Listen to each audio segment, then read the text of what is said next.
Good morning, good afternoon, and good evening to everyone in our audience, wherever you are in the world today. I'm Doug Silliman, president of the Arab Gulf States Institute in Washington, and it is my great pleasure to welcome all of you to today's program, which will ask the question, what did Biden's trip achieve for the United States and its Middle East partners? President Biden's trip this past week to the Middle East is one of the most analyzed trips that I can remember. Before the visit, there were numerous op-ed pieces and programs that posited dozens of reasons why he should or should not go, analyzed what he hoped to accomplish, what he could realistically do, and laid out the many pitfalls that he might encounter. During the visit, there was a nearly minute-by-minute press coverage and an explosion of statements and speeches, unilateral statements, bilateral statements, multilateral statements, and then dozens of commentaries on these statements. And after the visit, there has been a flood of analyses and op-eds about how and why Biden succeeded, how and why he failed, and not to mention the near obsession for a couple of days with the photograph and video of the fist bump between President Biden and Saudi Crown Prince Mohammed bin Salman. So to help us unpack all the elements of this very complicated visit, we have assembled today an exceptional group of experts. And let me introduce each of them quickly. You can see their full and very impressive biographies on our AGSIW website. First, we have Dr. Abdelhalek Abdullah. He is a non-resident fellow with AGSIW, a retired professor of political science, and a visiting fellow at the London School of Economics and Political Science. He received his PhD from Georgetown University, where he was also a Fulbright scholar, and got an MA from American University in Washington. And he's the author of several books and has a very active and interesting Twitter account. So Dr. Abdukhaleq, welcome. Happy to have you with us. Ali Alfoneh is a senior fellow at AGSIW, where he covers Iran. He is a frequent media analyst and writer on Iran, and is the author of 2 books, including most recently in 2020, the book Political Succession in the Islamic Republic of Iran, Demise of the Clergy and the Rise of the Islamic Revolutionary Guard Corps, published by AGSIW. He currently writes the bi-weekly Iran Media Review for AGSIW, which just started this month, and you can find that on our website or in our weekly newsletter, The Dow. Ali, welcome. Dr. Randa is Senior Fellow and Director of the Conflict Resolution and Track 2 Dialogues Program at the Middle East Institute in Washington. She is the author of several studies, book chapters, and articles on conflict management, post-conflict peace building, and Middle East politics. She earned a BS and an MA from the American University in Beirut and a PhD from the University of North Carolina. Dr. Saleem, welcome. And the moderator for today's event is Dr. Hussein Ibish, a senior resident scholar here at AGSIW. He's a weekly columnist for Bloomberg and The National, and a regular contributor to many other US and Middle Eastern publications and media outlets. Hussein, the floor is yours. Oh, thank you very much, Doug. Great to be back here. So a few weeks before the trip, we did a webinar and we set it up, and I think we did really well. I mean, there was really nothing to add after that. There were things we didn't cover, but I think we've been looking forward to a follow-up. And we have, as you say, a really great panel. And I agree with you. Abdelhalek's Twitter feed is just great. It's unique and it's full of delightful things. So I urge you to follow it. And Ali's Iran Media Review is outstanding too. So thanks to the panelists for joining us today. And as I just want to say before we start that we're going to talk for about 45-50 minutes with our panelists and conversationally, and then we'll bring in your questions from the Q&A. We've already got 2, which is great. They're actually quite good questions. So we'll bring them in as the conversation goes along. And some of them may get covered in the meanwhile.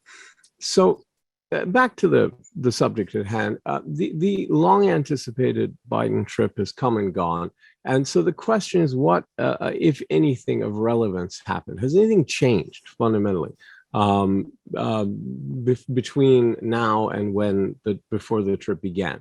And also, was anything meant to change? Did he go with an agenda of trying to produce fundamental change? I would argue yes and no. I think he was looking for the ability to lay the bedrock for something that's if not transformative, at least historically significant, but that he didn't expect to achieve anything concrete on this trip.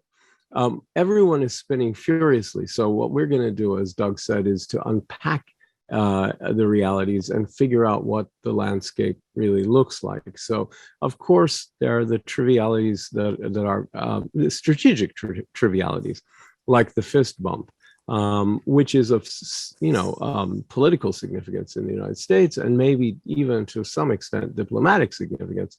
But I think the more important point is that the meeting between the American president and the head of government of Saudi Arabia, the future head of state, the crown prince who will almost certainly be king, could have gone badly, and it didn't. I think this was the headline that a lot of people missed. There were several different ways in which the trip could have gone badly, and they didn't happen at all.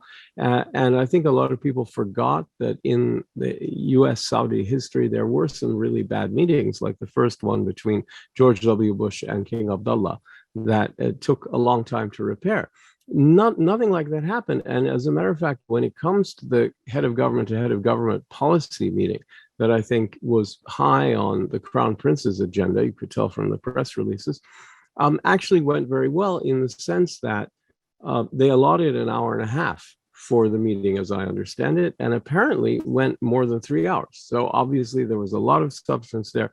And if it had been going really badly, one or the other would have said, thank you so much and see you tomorrow. But that didn't happen. So Biden has been criticized, as I say, for not coming back with a big checklist of accomplishments. But I don't think he went with such a checklist. We'll see what our panelists think. I also want to look at the bilateral relations, right, between the U.S. and Gulf Arab countries, the U.S. and the 3 other Arab countries, which are getting overlooked here, Egypt and Jordan and Iraq as well. And we might even be able to squeeze in something on the U.S. and Israel and the Palestinians. But the multilateral stuff is sort of more interesting, as I was hinting at. So what I think one of the things we want to really drill down on here was the GCC +3 meeting, and the last day, the crowning moment of this trip in at least strategically. Was it the empty political theater a lot of people are saying? Or are there wheels in motion under the hood? Is there an engine churning under the hood, which is what I think may well be taking place? Certainly the mechanical parts are there to create what the administration, I have been arguing anyway, has been seeking since the Ukraine war, which is a loose but more potent US coalition to confront Iran and to rejigger the US role in the region to be more effective, but with a smaller military footprint by bringing these countries together, making them stronger together, and then relieving the pressure on the United States, which can play an umbrella role. And I think that's the idea here. Is that happening? I think we need to ask that question. Did the US make any headway getting the Israelis and the Saudis closer together? And there are signs in both directions, right? And it's not clear how the Palestinians would fit into any of this. So before the visit happened in our last webinar, I proposed the idea that the trip itinerary was sort of like a rebus or a math equation. The US plus Israel plus the Palestinians plus the GCC +3 equals ? And the idea was that if the answer at the end was not much, then we'd go back to business as usual, which is ad hoc, bilateral, etc.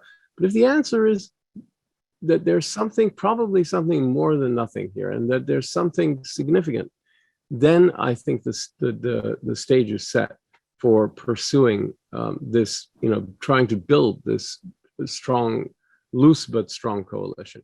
So now maybe the whole thing should be read in reverse, right? The GCC +3 plus the US, bracket plus Israel, close bracket, because that's going to be the distance. And then not so much plus, but minus the Palestinians, because their role would be not so much to add something, but not to react so badly that it sort of it makes life impossible for this coalition to work, equals ?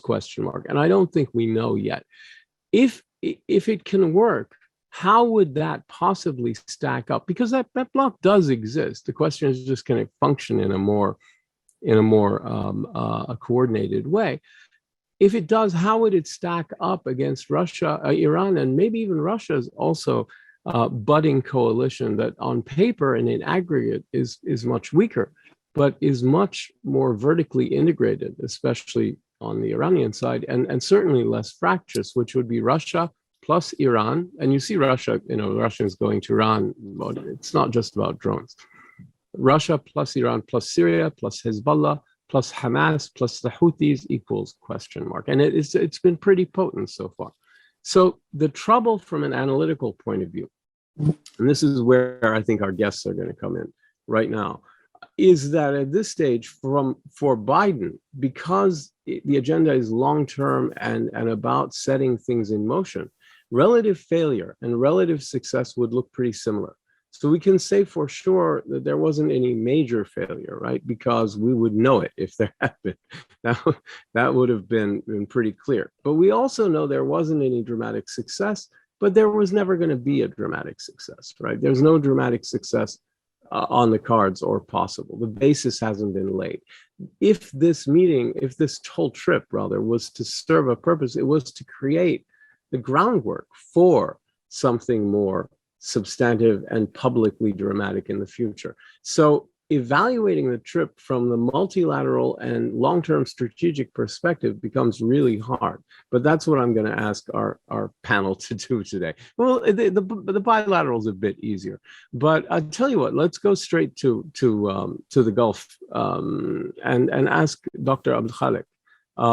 How do you think it went from a Gulf perspective? Do you think that the U.S. is interested in what I said, in a loose but potent coalition of its traditional friends? And if so, is that of interest to Gulf countries? Or are they so tied to strategic diversification that they're not really interested in that kind of reintegrated, even very loose, informal coalition?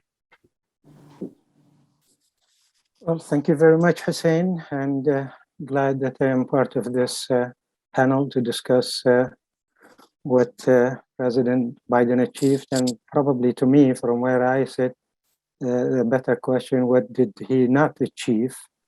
And since you mentioned my Twitter account and my amazing tweets, let me put my my professorial hat maybe here. And I came up with the C+ grade for his visit to the region. It's not an A, it's not an F, it's probably in the C's, somewhere between C minuses, C pluses, maybe better C.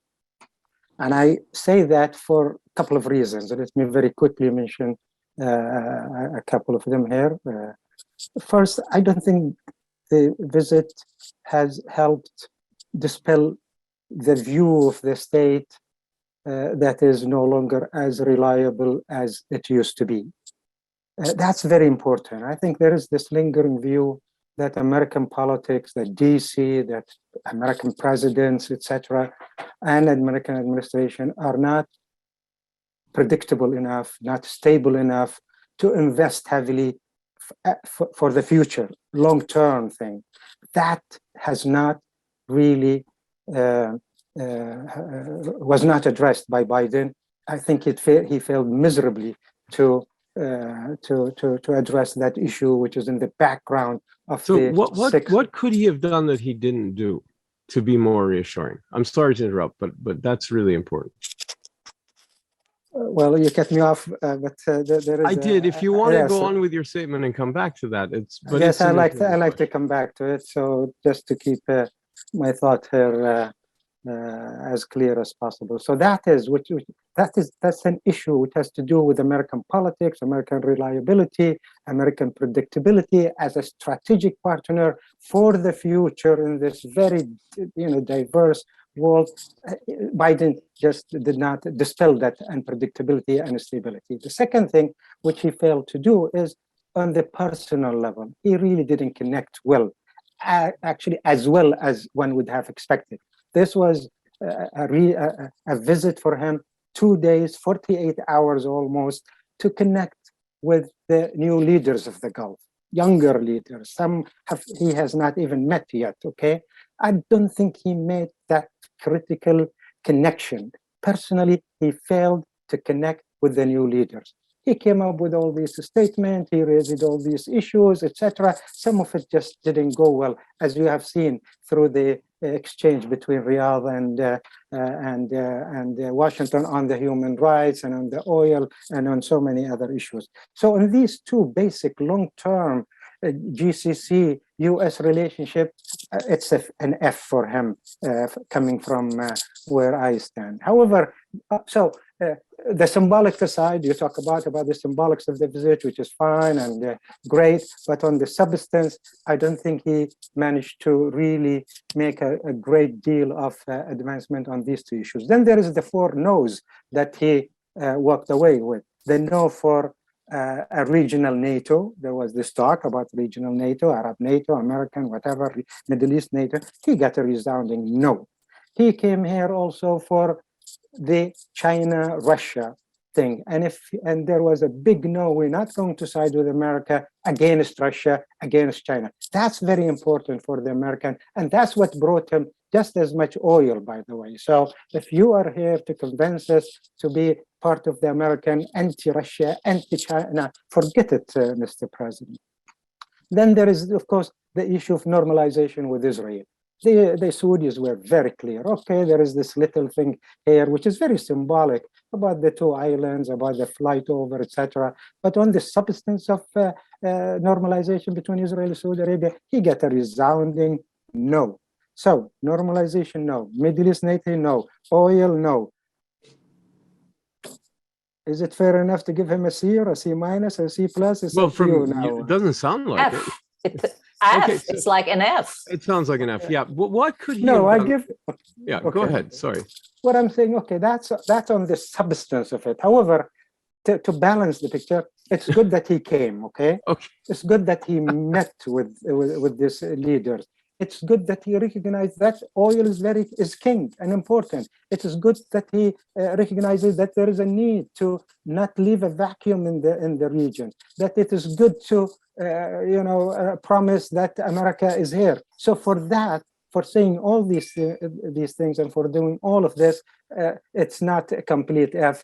It is still a C for me. What could he have done to be more reassuring? You say he wasn't reassuring. I want to know what. One thing. You remember he personally, publicly invited President Mohammed bin Zayed for a state visit to Washington. Why didn't he extend the same thing to Mohammed bin Salman, for instance?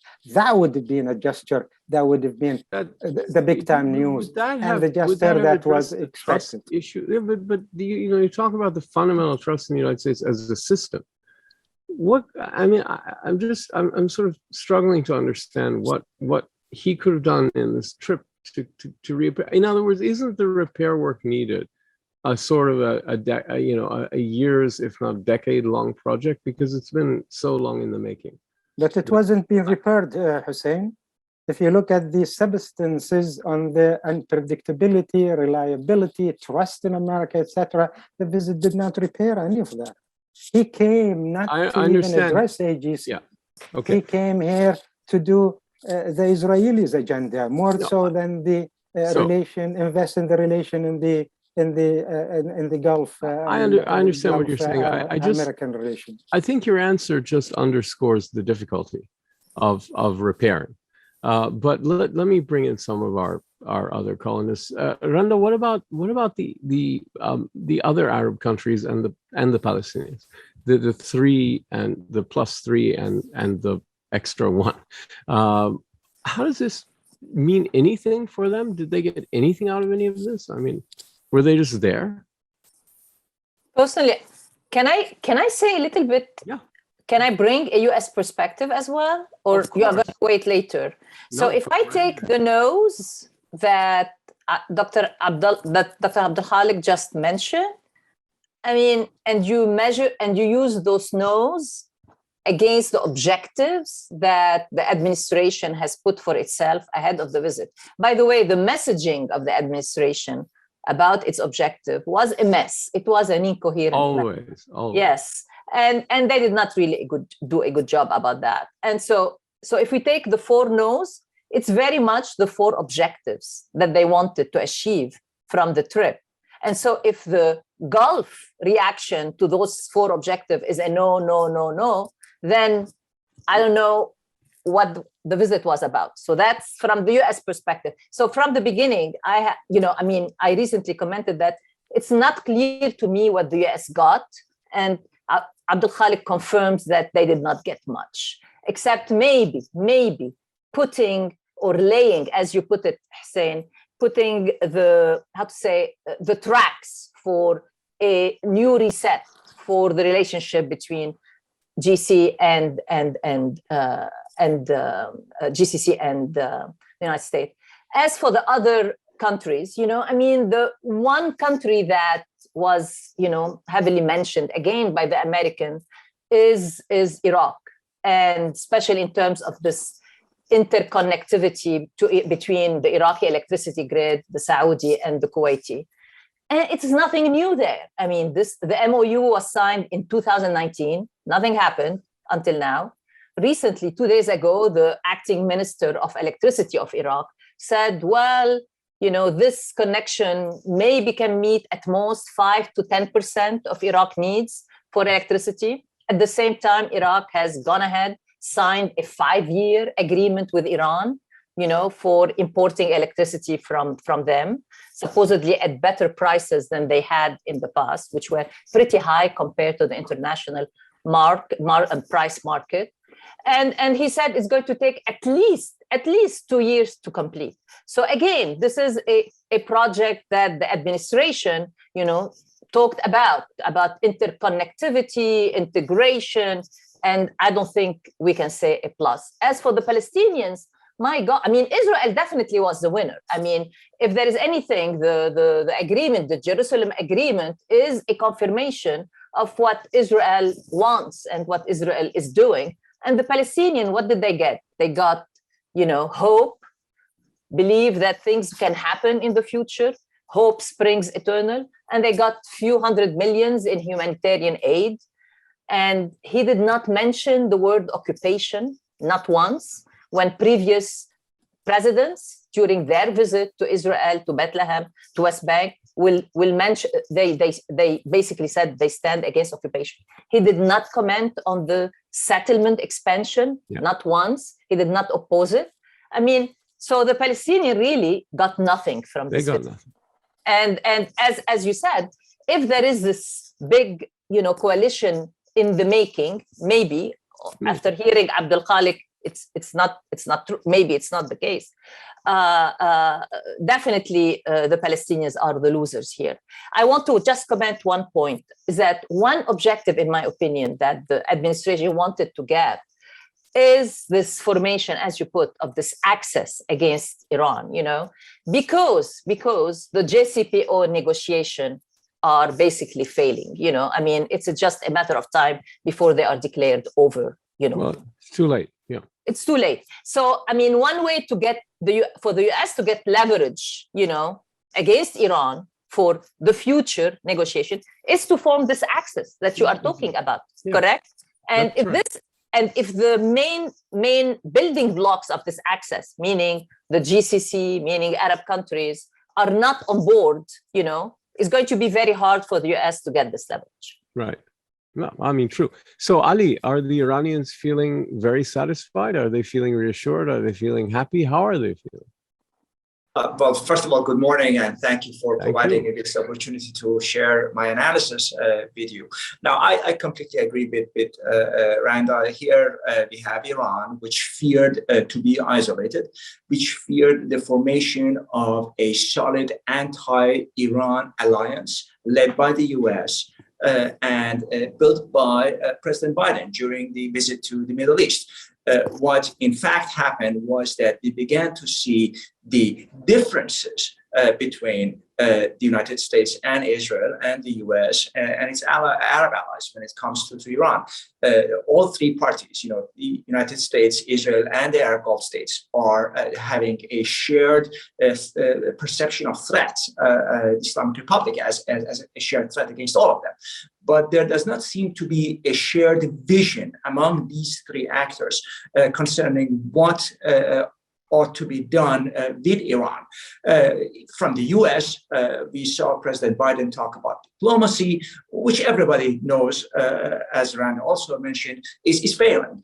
I think the JCPOA has very bad prospects for survival. From Israel, we saw insistence on the use of force. Now, some of that insistence may be because of Israeli domestic politics and the election, and perhaps the bureaucratic level, the technocrats in Israel, or even, the other government officials may be happy with U.S. assurances. But at the very least, the political level seem to be emphasizing the need for use of force against Iran, which the U.S. does not accept. From the Arab Gulf states, we see a different approach. We do not see any readiness to fight Israel's or the US's war against Iran.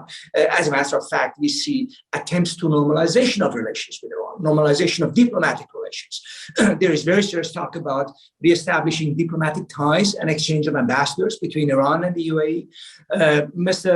Kharazi, former foreign minister of Iran, mentioned or opened up for the possibility of establishing diplomatic relations with Saudi Arabia and exchange of ambassadors in a television interview with Al Jazeera a couple of days ago. So the Arab states seem to be placing themselves in a very different position than Israel and the US. Quite understandably so, because they do not want to become to get caught in the crossfire between US and Israel on the one hand and Iran on the other side. So from this perspective, I think that the Islamic Republic can be fairly satisfied with the Biden visit to the Middle East, because it did not result in a formation of a solid anti-Iran alliance. So sorry, go ahead, Randa.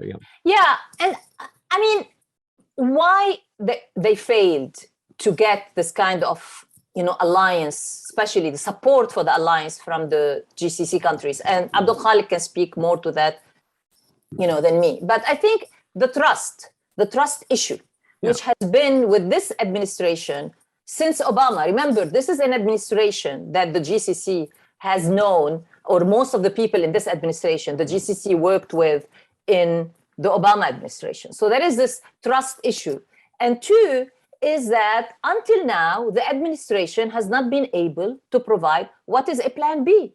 Meeting after meeting between Arab officials, GCC officials, and American officials about, the negotiations of the nuclear negotiation. The question is always asked by the Arab officials, what is your plan B? And until now, there is no answer. And I think the failure of having no plan B is part of this reluctance of the other side to jump on this bandwagon, not knowing what is it, what they are jumping on. Yeah, I mean, fair enough. Abdulkhaleq, we have a comment and a sort of question from Robert Friedman of, I believe it's Robert Friedman of Johns Hopkins University, a noted scholar of international relations, who says, isn't it the Gulf states who are the big winners because they got all kinds of security reassurances, at least rhetorical, from the United States, and they have these relationships, but they didn't give much back. And as an associated question to that, you've spoken in the past, or you've tweeted in the past, about how close UAE may be to a mutual defense agreement with Washington. So I'm, I see a more complicated picture than the one that you painted. So can you answer both of those? They're a bit different questions. What about this American perspective that, look, GCC is getting a lot of security support without giving much in return, and what happened to that? What about the prospect of a mutual defense pact? Well, yeah, I think there is a lot of evidence that American have already sent a document of a sort to Abu Dhabi for upgrading the defense security framework with the United Arab Emirates. I think the UAE is asking for a firm or a guaranteed agreement of a sort, similar to Article 5 in NATO. The belief here is that we have been a close partner, we have cooperated with America, we are a role model for everything that the West asks us to do in terms of tolerance and opening up, and the kind of UAE model that has evolved over the past 50 years. So we deserve a better and an upgrade in terms of defense guarantee, but it has to be, as possible, approved by the Senate, approved by the Congress, so it becomes binding. If UAE is attacked, then America is here to stand by it. That is there. There is plenty of talk. The UAE would that change everything? That will, of course. I think that's an upgrade, and a huge upgrade, especially if there is this binding difference, and if weapon is delivered with no condition attached to it, and whether there is a sharing of intelligence between the two countries, plus economic and trade and finance, etc., etc. So that would be a qualitatively different stage from what we are in today, and from the NATO status, which is very symbolic, that is given to some of the countries in the region. So that is one thing the UAE is keen to have, and let's see that the American deliver to what the UAE is asking for. And now, having said this, that is just simply bilateral. And I think maybe Saudi Arabia is doing the same, or Qatar, or others, etc. And it's going to take a while, but that is on the bilateral. It has nothing to do with the NATO or with this grand Israeli and American probably perspective that it's time to have a NATO alliance of a sort, with Iran being the enemy, the common enemy to all. I don't think anybody is really buying into it, because it's politically unwise, it's technically difficult, just things are not ready, and this turned out to be a lot of Israeli marketing into it, and a lot of propaganda and promotion, basically for domestic Israeli purposes, and it has nothing to do with regional affiliation or regional take or into this ideas. Look, America will still, we all know, that America is still indispensable. It is still a very important partner. It is still have a lot of military footprint in the region. 6 different military bases are still there. Great deal of cooperation exists. However, having said all of this, the strategic future view is that the world is moving away from America, and it's going into the post-America world, and there are other partners. Today, for instance, UAE and France have signed this huge agreement on things that are that matters to the UAE and to France for the future, not just for the present. Military security is important, but other issues are more important as we go into the future. So I think we are in for a new world system, for different Gulf, a different America, and everybody is adjusting to these new realities. Oh, fair enough. Ali, when Iran looks at its situation, it's got this growing, intensifying relationship with Russia, right? Do you think all of this strengthens that sort of bond? And what's the condition of Iran's regional network? So on the one hand, it's got these broader partners, Russia in particular, also China, especially in terms of economic and infrastructure and that kind of thing. And then it's got these sort of junior partners, whether it's the directly controlled by IRGC, or ones that are kind of closely affiliated, like the Houthis, who are somewhat different. So it's got these sort of stronger partners and more subordinate groups. How's it feeling about its ability to use its own network, right, to pursue its interests? So we see on the other side all this conflict, fractiousness, chaos, dissatisfaction. Is there strength in being more integrated and more unified from an Iranian point of view? So when it comes to the Persian Gulf region, Iran has fundamentally two choices. Either, and that is the preferred model, is that there should be no outside actors in the Persian Gulf. So Iran can be the dominant, hegemon in the Persian Gulf region. That is the preferred model from Iran's perspective. But if Iran cannot achieve that goal, cannot throw the US out of the Persian Gulf, the other way is to bring in other external powers to neutralize or somehow balance the US presence. That could be a Chinese military base, somewhere in Iran. That could be an option. And I understand that there are also other countries, considering inviting, extending that kind of invitation to China. It's not solely Iran doing this, or for that matter, cooperating more closely with Russia. But what Iran has experienced in the past is that they cannot trust Russia completely.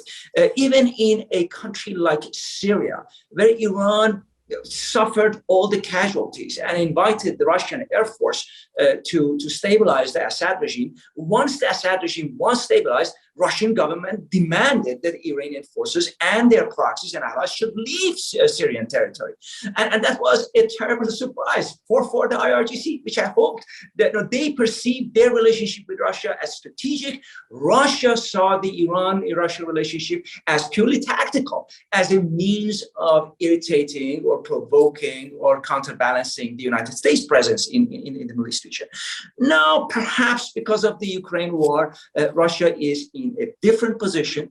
Perhaps Iran is in a slightly better negotiation position with Russia, so they will be cooperating more closely. But I do believe that the mutual, the distrust between Tehran and Moscow still exists, and it will be difficult for them. The level of relationship between Iran and Moscow is nothing resembling of the relationship between the Arab Gulf states and the United States. It's qualitatively different. When it comes to Iran's proxies in the region, one of the things that I am personally concerned of is sometimes there may be lack of control from Tehran. So usually the Islamic Republic does not micromanage, but there is good control over some of these proxies. But every once in a while, particularly in Iraq, we have seen tendencies that competing Iraqi militias, all of them competing for Tehran's favor, trying to outdo each other, to outcompete each other to get more funding and more arms from Iran. And in order to impress Iran, they do sometimes things that Tehran does not even approve of. And we have seen certain attacks against the United States, not all of which were actually approved by Tehran. The assassination attempt against the prime minister is an obvious example. Exactly, and there may also be some more attacks against some of the Arab states, not all of which are actually authorized by Tehran, but are conducted by some of these proxies which compete with each other in order to get more funding from Iran. But this is not entirely related to the President Biden's visit. I think that the big fear that Iran had was formation of a solid anti-Iran alliance based on the president's visit to the Middle East, and that did not materialize. So in this light, the visit was actually good news from Tehran's perspective. Yeah, I would imagine so, although it couldn't have materialized, right? So it looks, the most you could say is it looks like a heavier lift now than it did before, if that's what you think. I mean, that's one perspective. I think I can see arguing both ways.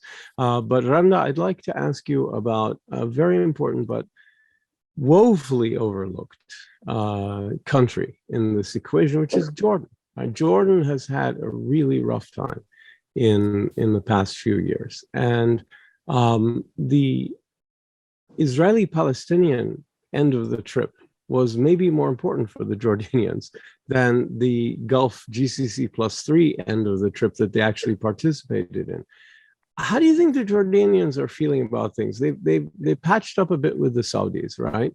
And they've sort of stabilized relations with the Israelis and the Palestinians, but their nervousness and unhappiness and generally feeling ill-served by all the different trends in the region strikes me as not yet being addressed. Could you talk a little bit about how this looks to the Jordanians? I think the Jordanians will look at the Jerusalem Declaration, which was signed by President Biden and the Prime Minister, Israeli Prime Minister Lapid. And they will be, concerned by it, in terms of this,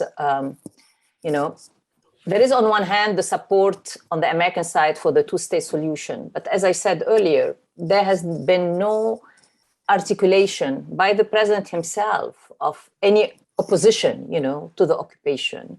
There is no opposition or stated opposition publicly to the settlement expansion. And as long as, and the biggest fear of the Jordanians is the death of the two-state solution.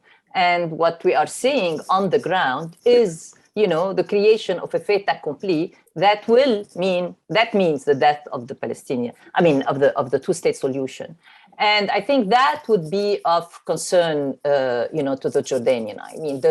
I think this love fest between Biden and the Israelis, without any kind of criticism, which Obama did, which Clinton did, which Bush did in the past, must be extremely concerning to the Jordanians. Well, no doubt, yeah, and for the same reasons the Palestinians, of course. But I do think it's important to kind of note that there is a domestic political agenda here, and I don't just mean an American domestic political agenda. I mean, it is now normative for U.S. and Israeli leaders to meddle in each other's elections, and definitely. Biden was comfortable with Bennett, not because he was Bennett. I don't think he would have been comfortable with Bennett under any other circumstances, but he wasn't Netanyahu. Netanyahu is feared, loathed, and despised by the Democrats, and he's seen as almost a wing of the Trump Republican Party, and that's how he acts and behaves. And so I do think there is an aspect of Biden's conduct in Israel that was designed to bolster Lapid and any non-Netanyahu faction in the coming election. I'm not understating its negative impact on the Palestinians, but that underscores not only the fact that it's now normative for these two countries' leaders to meddle in each other's elections and take sides, it also underscores the ongoing reality that's been true, since the late 80s, since U.S.-Palestinian diplomatic contacts began, that the U.S.-Palestinian relationship diplomatically is not an independent one. It's a function of U.S.-Israeli relations. It does not exist outside of the context of U.S.-Israeli relations. This is often overlooked. We talk about U.S.-Palestinian relations as if they were a thing unto themselves, like U.S.-Emirati relations or U.S.-Israeli relations or U.S.-Turkish, even U.S.-Lebanese relations, anything else. But really remarkably, U.S.-Palestinian relations only exist in the context of the U.S.-Israeli relations. This is another example. Is there a thing called U.S.-Palestinian relations? I think there is a U.S. within vis-a-vis Palestine, vis-a-vis Palestinians, but not relations. U.S.-PLO. There is a thing, but it's a subset of the relations with Israel. So as an independent, I get it. And that's my point. I got it. Yeah. Okay. So we have a question for Dr. Abdulkhaleq, and I'd like to urge people. It's now, about the 50-minute mark, right about when I said we'd start entertaining your questions, and I'd love to do that. And we've got a good one here from Aziz Al-Ghashanian, and he wants to know if all of this talk about normalization with Israel might be a way for the GCC plus to reclaim the narrative that Biden's trip to the Middle East was not about bringing peace between the Arabs and Israelis, but instead about gaining trust with the GCC plus in the long run. And whether it shifts the focus back onto the Gulf countries as the dominant actors, and not the dominant, he's not saying dominant, but the swing actors, that in other words, other relations are settled. But what's in play here, I think what he's getting at is that what's in play here is Gulf policies. Everyone else's policies are kind of where they are, but the Gulf is what seems to be in motion. And that gives Gulf countries potentially a great deal of influence and a great deal of sway until until they, overplay their hand, unless they overplay their hand, right? What do you think of that, Dr. Abdelhalek? I'm not sure that I follow the question and fully understand. Okay, what the way I'm framing it is that all the focus on normalization and many of the other focuses of this trip indicate is that for the US in the Middle East right now, what is being negotiated, what is being struggled over, what's in play, right? The ball in motion, so to speak, to use it as a sports analogy, is the policy of the Gulf countries. In other words, that's where the action is. And that this could actually empower Gulf countries to a very large extent, unless they overplay their hand or until they overplay their hand. And I'd like to get your sense of the extent to which you think the Gulf countries have a great opportunity here to achieve certain goals and where the line might be. Do you follow me now? I think so. Okay, let me just try. Okay. First question of normalization. I think some of the countries have already gone and normalized a relationship with Israel. But we're not really asking about that. We're asking about how that focuses on the fact that the Gulf policies are really important. That's sort of the question. Okay. So normalization, for those who have already gone on that track, I think it's been hugely beneficial in all levels, and I think that could set an example for others to follow. So, but the timing of it is something else. As for the Gulf, I think the UAE's president, U.S. president visit has just confirmed the fact that the Gulf are the center of political activity in the region. It's no longer Cairo, it's no longer Baghdad, it's no longer Damascus.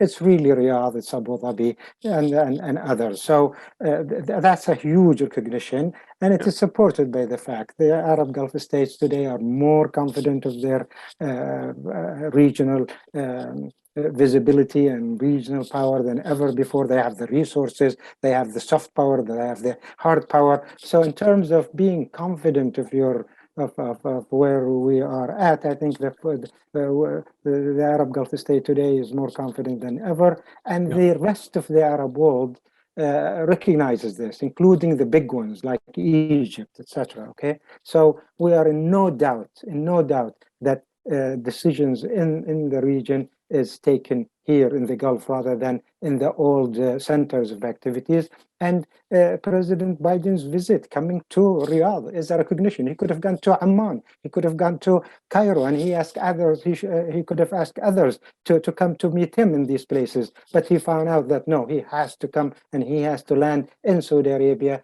in the Gulf, and that's a recognition of what I call the Gulf moment in contemporary Arab history.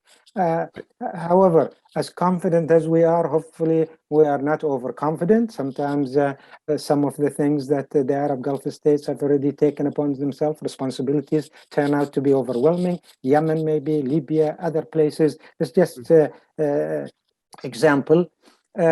This Arab Gulf in total were in disarray just a few months ago, a few years ago, maybe, because of the Gulf Rift and because of the boycott of Qatar. However, there is we are over that, and I think we are coming back in a strong way. That's why I think the thinking is to reach out to Tehran and reach out to Ankara and reach out even to Tel Aviv, because we're coming from a position of strength, and whereby we could, for the first time, think that we could be a contributor of peace and less tension and more cooperation in this region.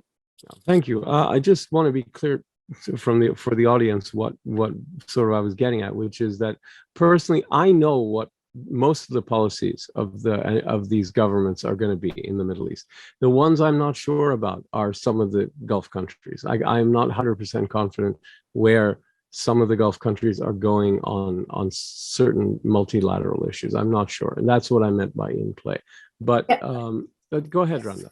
Yeah, I mean, and if we are talking again through the framing of this alliance against Iran, I think the two key countries in this is going to be Saudi Arabia and the UAE. I mean, the others are pretty much either neutral or positive toward Iran. The big two are going to be these two. And Bahrain comes along with yeah, but the big exactly. two, yeah. Right, precisely so. So let's drill down on Yemen for a second, right? If we could, and I want all of you to kind of to think about Yemen for a second. As we have a question here from Maya Halak.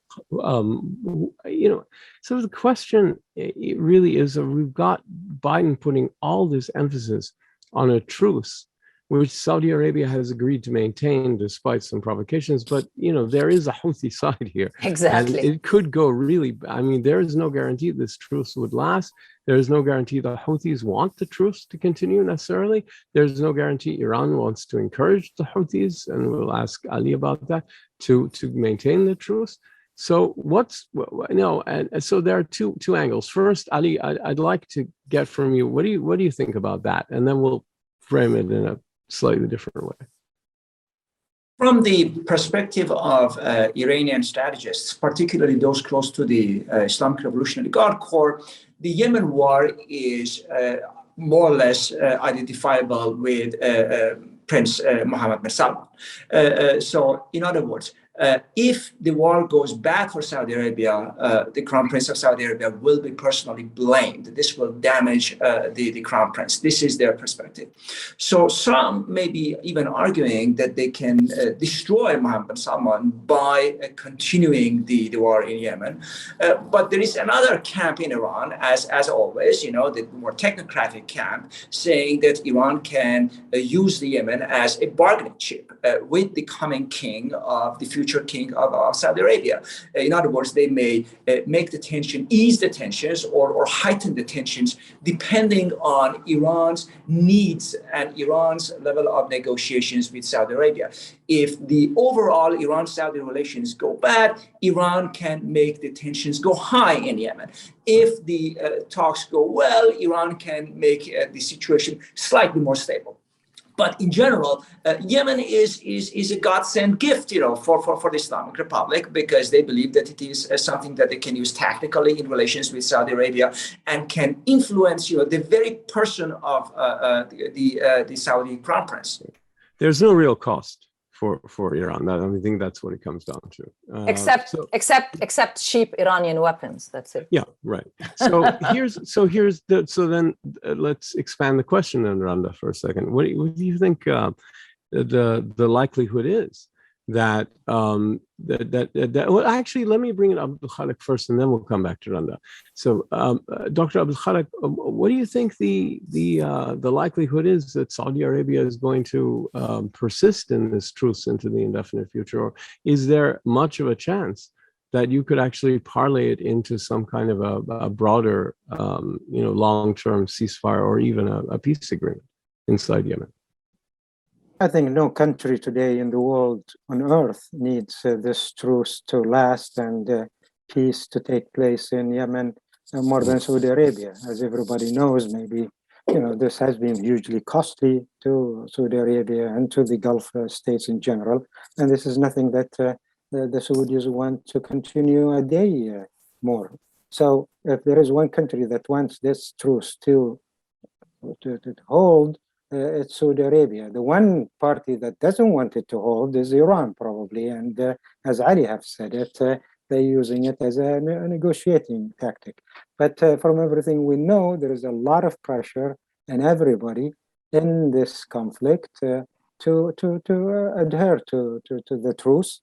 However, from everything we know on the ground, everybody is preparing himself for the next round of confrontation and next round of war. So this thing can go on for years to come with very little regional impact, whether it's Saudis or whether it's Iran. The Houthis have a logic of their own, and they have an agenda of their own, and the more war, I think the more they will be staying in power there, even if they get some Iranian pressure to hold on. So the Houthis are not necessarily your best partner for peace, because peace eventually would mean that they have to compromise politically. They only 20% of the total population in Yemen, and maybe they would lose out if there is any halt to this to the war in Yemen.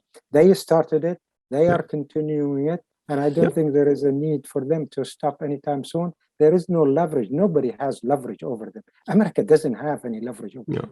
2 years of American full-time, probably, investment in trying to keep this to keep a truce. We just had a United Nations breakthrough, but they don't have any leverage over the Houthis. Nobody does. Even the Iranians don't. Right. I think that's a very good point. I agree with that. I mean, the only leverage over them is defeat and battlefield costs, but that's very hard to inflict. Randa, let's think, pivot back to the Americans, right? The Americans are putting all this, Biden administration is putting all this weight on the truce. It's one of their big sort of achievements. It's one of the big asks they made of Saudi Arabia before the personal, rift between Biden and MBS was patched up before the visit and everything. And since the truce is inherently unstable for the reasons Abdelhalek laid out, what do you, Dr. Randa, what do you think here? I mean, I love this, Dr. Randa. Yeah. Are you not? I believe you might be. That's how I think of you. Anyway, how's it gonna possibly bear the weight that the Biden administration has put on it? Look, I mean, to be very honest, I was surprised why the administration is taking so much credit for something which, in my opinion, it did not put that much effort in. I mean, it was the Iranian-Saudi negotiations in Iraq, mediated, in fact, direct negotiations. I think the Iraqi even were not mediating this. They were providing the hosting function, but they were not mediating. Yeah, they gave the space at the airport. It was a host. But those direct negotiations were about Yemen, all of them. 5 rounds of talks were about Yemen. And one of the confidence building measure, I think, that the Iranians were able to provide as part of these negotiations in return to actions that were taken by the Saudis, including the return of Iranian officials, to the IOC, including the Hajj measures, for the Iranian pilgrims. One of those measures was this truce by the Houthis. So in one hand, yes, I agree with Abdelkhaleq. They do not have that much level. They do not have that much, the Iranians do not have that much leverage over the Houthis. They have some. So if there is a need for a truce, which according to the Houthis benefits them as well, they are going to go for it. And that's what we are having. And 2 days ago, right after the announcement of, the visit or the results of the visit, the Houthis are already saying, we are not going to stick to this truth. We are not going to abide by this long-term truth. Let me just interject something here. In 2015, 2016, I worked as a consultant with the UN mediation team to the intra-Houthi negotiations. And so I had lots of time and opportunities to talk with the Houthi delegation, many of whom are now senior figures in Yemen on the Houthi side. And my takeaway then in 2016, although there was an agreement in Kuwait, which eventually, in my opinion, was the best agreement that the Houthi could get, and they turned it down. My takeaway there was no agreement, there was a deal, and they refused to take it. A proposal they refused. Yeah. But my takeaway at the time, based again on my conversation with the Houthis, is that at the time they felt that time was on their side. That eventually, if they wait enough, if they can outweigh their opponents, and eventually they can control as much of Yemen as they want. And in my opinion, again, looking at their statements since then, I still am convinced that they have not changed that calculus, that time is on their side, and that all they have to do is outweigh their opponent and keep the fighting going, and eventually they'll get to what they want to do, they want to get, which is control over Yemen. Right. Okay, just let me also inject something here very quickly, Hussein. I think we are witnessing Iranian weapon shipment to the Houthis almost on every single day.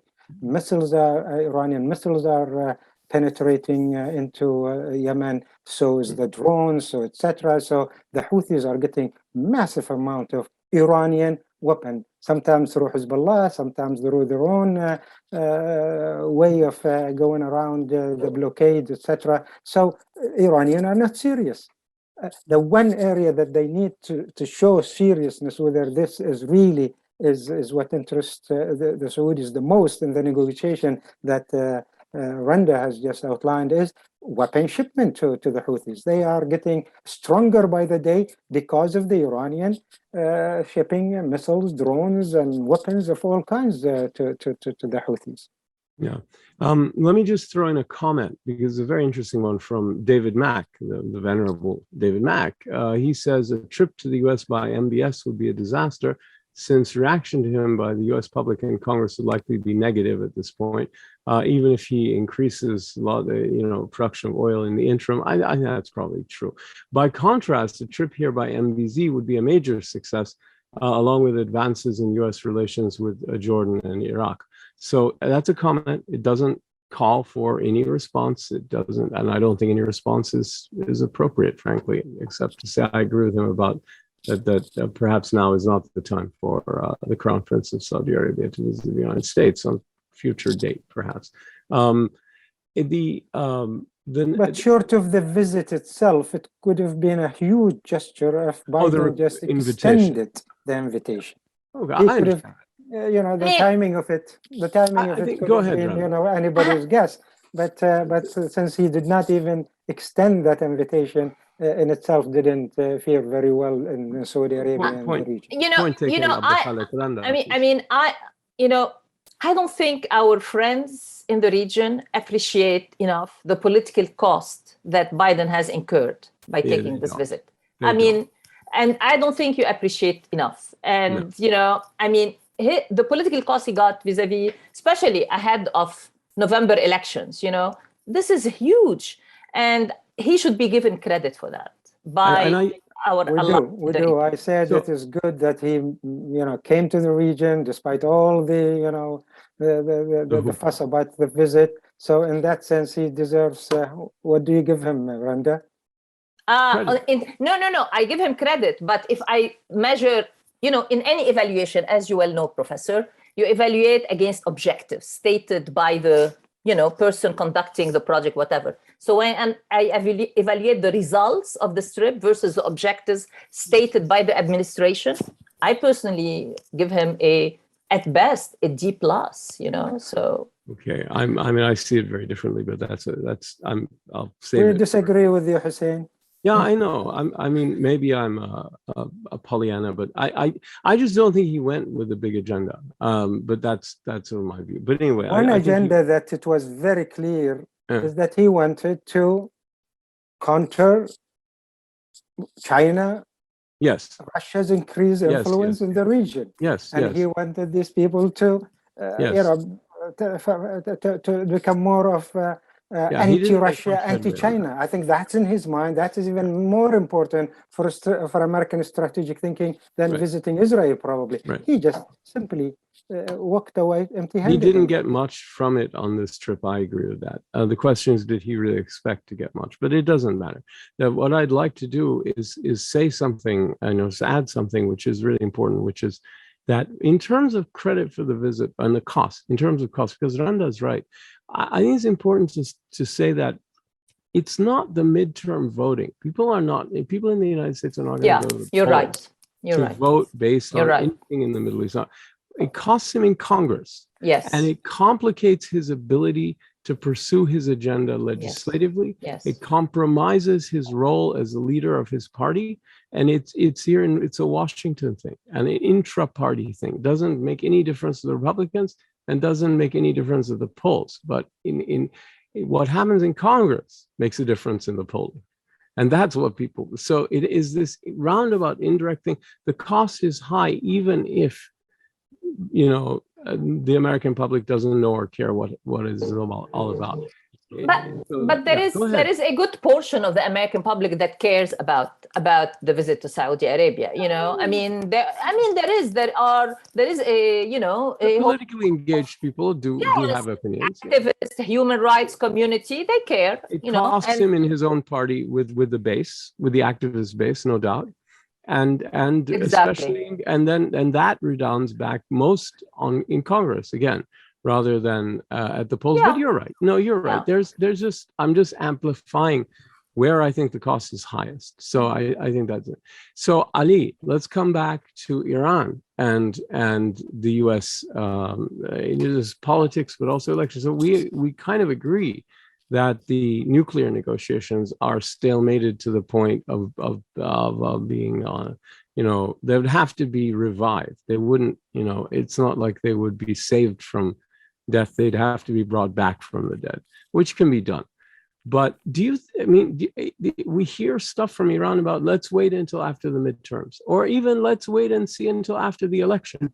I mean, how serious is this? Is there really that kind of anticipation of U.S. patience going into, say, 3 years, 2.5 years?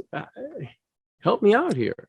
So I apologize to you all in advance for advertising my product as if it was the Middle Eastern bazaar, Iranians selling their carpet, but the little product that we are now producing, the Iran Media Review.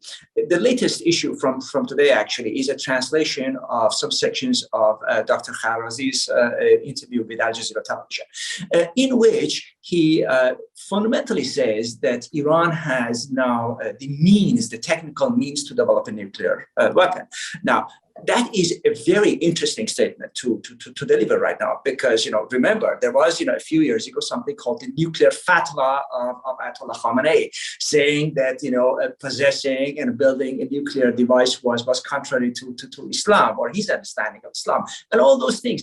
And now suddenly his own advisor, Dr. Kharazi, is saying that Iran has the technical means to build the weapon, but has not yet made the decision to do so. So in other words, and he also began talking about the percentage of enrichment of uranium. He said that we are now capable of producing 60% enriched uranium, and I am not a nuclear scientist, but that is generally confirmed by the scientific community that Iran is capable of doing so. So in other words, we are dealing with a country which is a nuclear threshold state.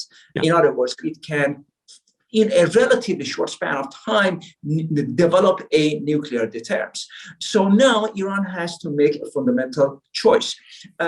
You may remember that the Pakistani Prime Minister Benazir Bhutto famously said that the people of Pakistan are ready to eat grass in order, if that is necessary, in order to produce the nuclear bomb, because that was of vital importance for existence of Pakistan as a sovereign state.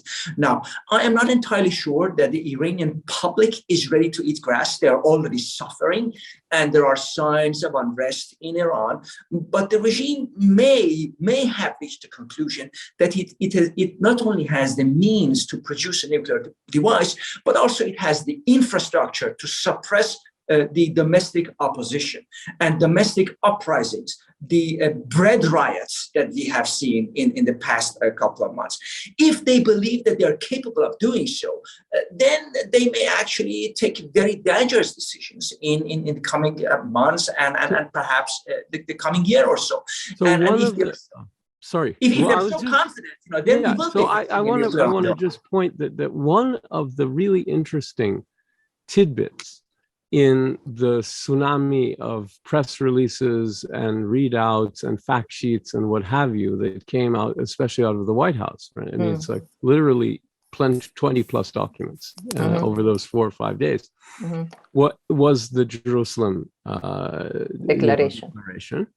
And in it was the most explicit threat of military force against Iran the Biden administration has made, and any U.S. government has made in a long time, if you exclude tweets about fire and fury and all that kind of rubbish. That's not. But Iran is testing that the U.S. would use every aspect of its power to prevent that from happening. That's it really says, if you go there, we will attack you militarily. Then he turned around with Lapid and said, oh no, what diplomacy is best. That clearly is still the US position. But how did the Iranians did they register that? How did it play in Iran? I do believe that the Iranian side believes that the U.S. if a country is so close to getting the nuclear bomb, then the risk obviously goes high up, very, very high up. We have seen that in other cases. But on the other hand, if they manage to do it, then they have a free check. practically a free check to do whatever they want. They look at the example of North Korea, they look at the example of Pakistan, and I generally do believe that they think that, once you get the weapon, and then you run the risk, if you actually manage to do it, then, you don't have a free check. If you give up your nuclear program, like Gaddafi did in Libya, then the regime can actually collapse, and these are some of the considerations that they have, and I found it very, very, very interesting, that Dr. Kharazi, former foreign minister and advisor to Khamenei, made these statements.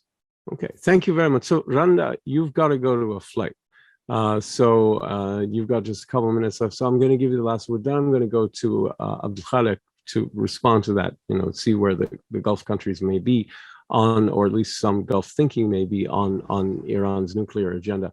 But I'm going to just let you have a couple of closing words, and then I have a very tiny question for you before you go ahead. No, I was struck exactly by the part of the Jerusalem Declaration that you mentioned. I mean, this is big. And I don't think, off the page, didn't it? Exactly. And the Iranians, I don't think it really registered. Personally, you are more of an expert, Ali, but I don't think they really registered the political context within which was made and the background against which this made. And that's worrisome, to commit to the use of force. They may be assuming that it's just there because it was in Jerusalem with Israel and all that, and to placate Lapid and to help him. I think that's to misread Biden and the Democrats and where the American government is. Do you? And to misread the Congress, and where the Congress is on the issue of Iran and the use of force, especially as we are heading toward a failed, nuclear negotiations. Okay, they are stalled for now. They have not been declared dead. And then again, against the context of a plan B. And so the concern that I would have as somebody who works on conflict resolution is this plan B. Are we, especially because there has not been a plan B articulated and developed by the administration.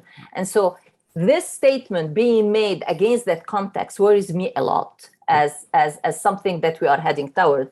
And it's going to be, if we go there, it's going to be a war that really, that makes, we don't want that, but it's something that the region should worry about. Of course, without doubt. And it would be very hard to know how, it's just an impossibly horrible scenario that it could play out really awfully badly.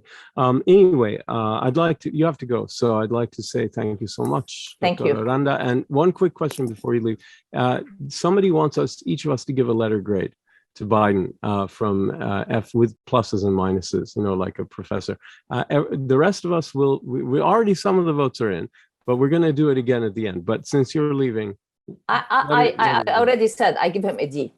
D. Okay, very good. D. All right. D, like in David. D. Yeah, D as in Mogen David. Yeah, thank you very much. Okay. Bye. Bye. All right. Thank you for. Bye-bye. So, Dr. Abdelhalek, we're going to press on, and I'd like to pivot back to you with what Ali was saying, which is, Iran's sort of, I don't know, how should you say, insouciant and arrogant attitude that's being expressed about its nuclear threshold status and its nuclear power. It was maybe never top of the Gulf Arab countries' agenda to worry about Iran as a nuclear power, but it also was a serious concern. So at this point, where do you think most of the Gulf countries are regarding Iran and its nuclear program, the JCPOA and everything like that? And by the way, the U.S. threat. Yeah. Okay, I think both the statement and the Jerusalem Declaration and Hari Kharazi have to be looked at as one package here. And I think in that sense, from an Arab Gulf perspective, I think we are seeing that Iran is setting in motion the nuclearization of Gulf security. This is qualitatively a new stage that we have not had for the past 50 years, the nuclearization of the Gulf security, which entails that, as we have seen over the past 50 years, the other side of the Gulf is going to just have to match Iran. weapon by weapon and missile by missile and etc. So nuclearization is not going to go down the road easy in the Gulf. Saudi Arabia has already stated that way, and I think that the Saudi Arabia probably expresses the feelings of the others. So do you in Iran want to go nuclear? Be my guest. You have to deal with Iran, with Israel. You have to deal with America. But our response would be, we'll just have to invest heavily. It's a long term, yes, but it's going to be nuclear weapon Iran, nuclear weapon Arab Gulf states. That's one thing. Iran has already started the missilization of Gulf security. I mean, the Iranian probably going to be nuclear if they are, as Ali Kharazai said, sometime down the road. But we already are facing Iran that has a massive missile capabilities, and it's more of a threat to us than any other because it's a short range and it's just 200 kilometers away from where these missiles are. So missilization of Gulf security deems a response from the Arab capital too, and we are going into defensive mode. But I think some of us, some countries are even developing its own missile capability. So Iran is responsible for nuclearization, dronization, missilization, and it's going to be a new round of arms race. Is this going to be making anybody in the Gulf any happy? Of course not. This was the basis for one of Biden's big kind of pushes in at least rhetorically, diplomatically, when speaking to the Gulf and all his guests, almost all of them. And I'll quote, he was pushing for, open quote, a more integrated and regionally networked air and missile defense architecture and countering the proliferation of unmanned aerial systems and missiles to non-state actors. Or that's from I think it's from the joint statement, I believe. I'm not even sure where it was from. It's basically American language. So is there any interest in that? Or is it just going to be every country has its own defense system and its own deterrent? Can you expand a little bit? Yeah. A regional defense network of a sort is logistically very difficult, okay? They tried it, the American did come up with this idea a long time ago and tried to integrate the defense system of 6 GCC countries, and they didn't get anywhere. I think sharing early warning information is proven to be very difficult. If Israel has an information, they have to reprocess it. If Washington has some information about a missile targeting any of us, it takes 2-3 minutes before it is related to the Arab Gulf states, and it's just beforehand, it's already landed there somewhere. So it is technically very difficult unless there is a system of sharing of early warning, which is turning to be a very difficult idea. So logistically, practically, it's the talk of the town, yes, but to implement it anytime soon might take a while. And with Israelis being there, it's going to be just a non-starter, I think. Well, but you've got reports about Israeli early warning radar that are components of Iron Dome, as I understand it, being somehow put, I don't know the terms and conditions, in UAE and in Bahrain to help shore up, missile defense in response. There is a lot of coordination and cooperation, intelligence sharing, etc., that is being declared, and some that are not being declared. Right. But we also have the news just last week that Israel is about to sell $3 billion radar systems and early defense systems. But these are all, media reports, and we have not yet seen anything concrete, Hussein. So my point is that this is the basis of a lot of the U.S. appeal for more coordination. And it sounds weird because it sounds like on the one hand, it's really meeting a threat that's very alarming. And on the other hand, that it's sort of dismissed. I'm not sure. I'm missing something, I guess. I don't know. Explain to me more from not just a technical, from a political angle. Why is this not a more appealing idea? Having Israel there is not very appealing. Projecting Iran as the threat, although it is a threat, projecting it through an official alliance is just provoking Iran beyond belief. So the politics of it is really very difficult at this stage. and going public with it is just not the time for it, and nobody wants it because everybody in the mood to have dialogue and have conversation with Tehran, and maybe that is one way to deal with this, with all this threat. On the minimum, we all agree, whether it's the 6 GCC, or whether many of the Arab countries, America, Israel, Europe, Iran is the destabilizing force in the region. It is a threat to it makes itself a threat, by the way. By the day, nuclear, missile, drone, all these militias roaming in the region. It is just a threat. It's coming from south, from north, from east. It's a threat. So we have to deal with it. And if the Americans are willing to commit themselves as solidly as we expect them to do, so be it. And let's take his word for it. And let's see if some documents come up. And if the UAE and America sign a document, that could be a template for the others also to do. I've got some comments from our colleague here at AGSIW, Kristen Divan, very smart comments on oil in Russia. She says, we don't know what will happen until the August meeting, the lapsing of the OPEC plus agreement, and in the fall when the European sanctions on Russia come on board. And that's clearly true. And I think that's emblematic, actually, of how how much delayed gratification, if there is to be any gratification, is attached to this trip. The second on Israel, just because Saudi Arabia is playing down these advances doesn't mean they aren't happening. And coordination with UAE and Bahrain is open. And in the clears, we said on radars, that on at least on that point, and on some others. So that's, of course, we just discussed that. And then the third thing is, she said, and this we really should sort of have mentioned, is that on China, the agreement with Saudi Arabia on 5G and networking, the MOU that was signed as a big win on China, surely. But if that's not how you see it, Dr. Abdelhalek, please respond to any of that. And I've got another question for you. If you don't want to respond to it, that's fine. It's, all these memorandum of understanding and agreements are good on paper.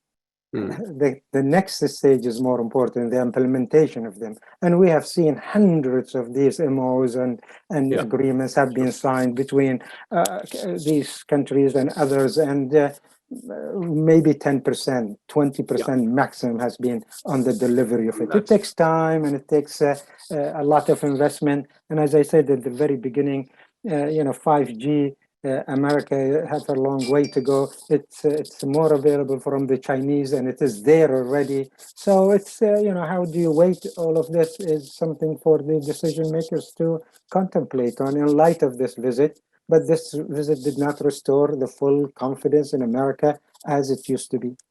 Okay, Umar Karim asks, and this is going to come back to you also, Ali. But let's start with you, Abdelhalek. This is if the Gulf has to go the nuclear route, how will they acquire these weapons?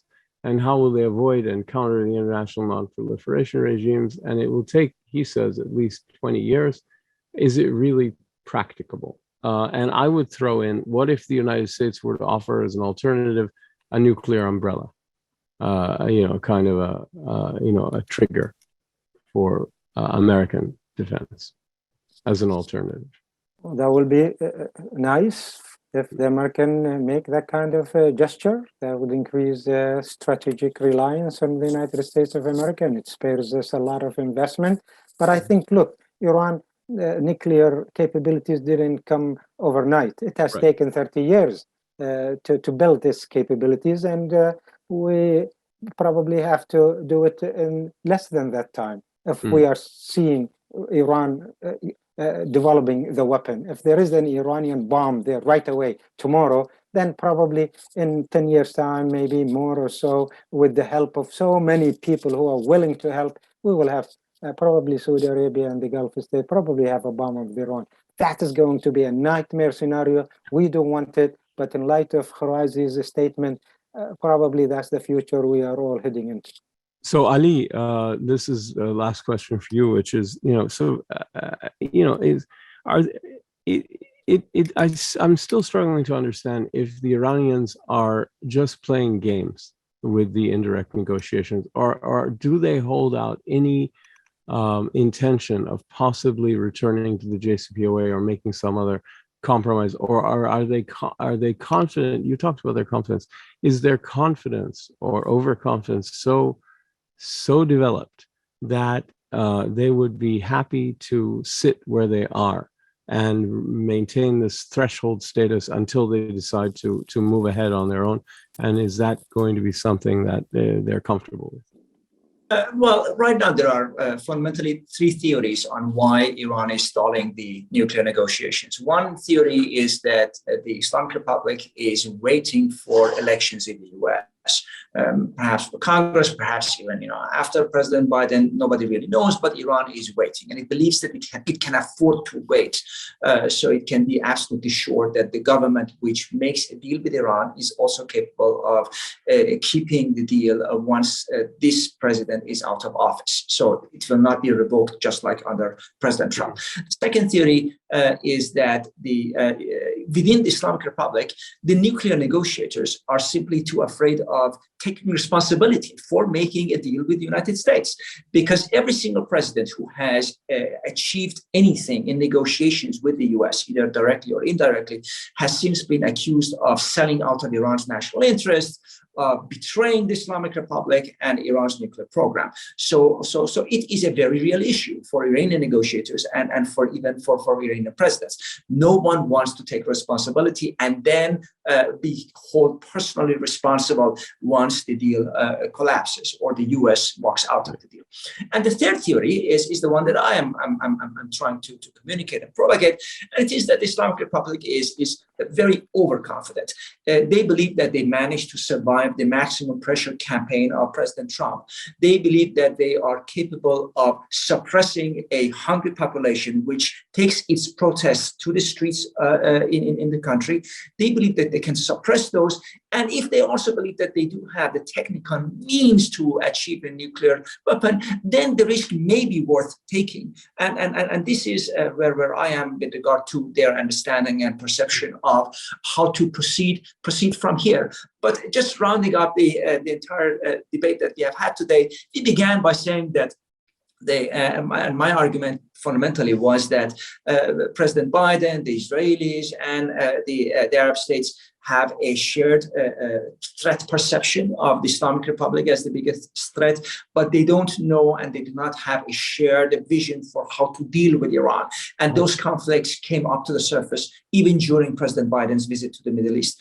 But at the same time, I also do believe that Dr. Kharazi's statements concerning Iran's nuclear weapons actually end up helping the United States. Because if Iran really is trying to acquire a nuclear weapon, then maybe the United States, the Israelis, and the Arab states will actually get closer to each other, because the threat is just getting bigger and bigger.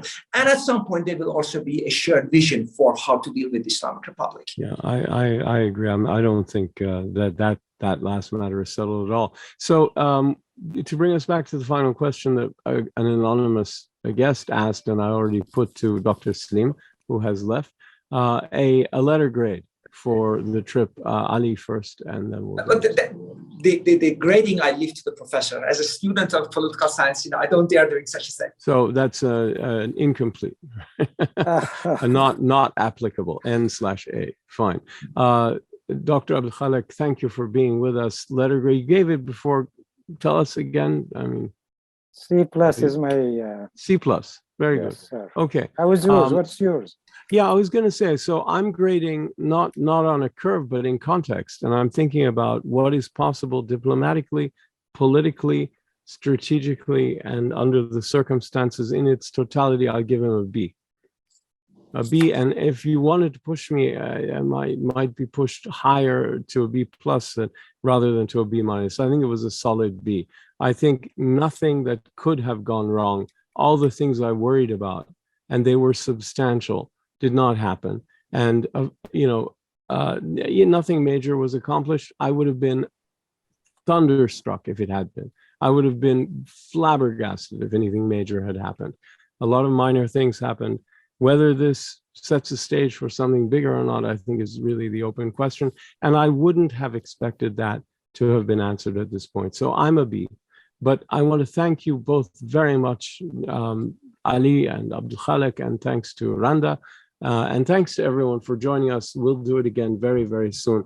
And thank you all.